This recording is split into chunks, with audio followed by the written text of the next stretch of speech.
মেয়েটি হতে চেয়েছিল ডাক্তার।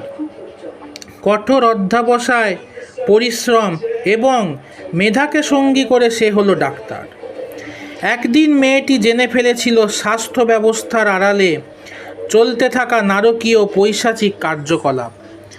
নরপিশাচরা তাকে হত্যা করল। শাসক হলো তৎপর, প্রমাণ লোপাট হলো। মেয়েটির দেহ জ্বালিয়ে দেওয়া হলো। বিচার ব্যবস্থার হাতে পরানো হলো সোনার আংটি, মুখে গুজে দেওয়া হলো কোটি কোটি টাকা। একজন নরপিশাচ হলো বলির পাঁঠা, বাকিরা দিল গা ঢাকা।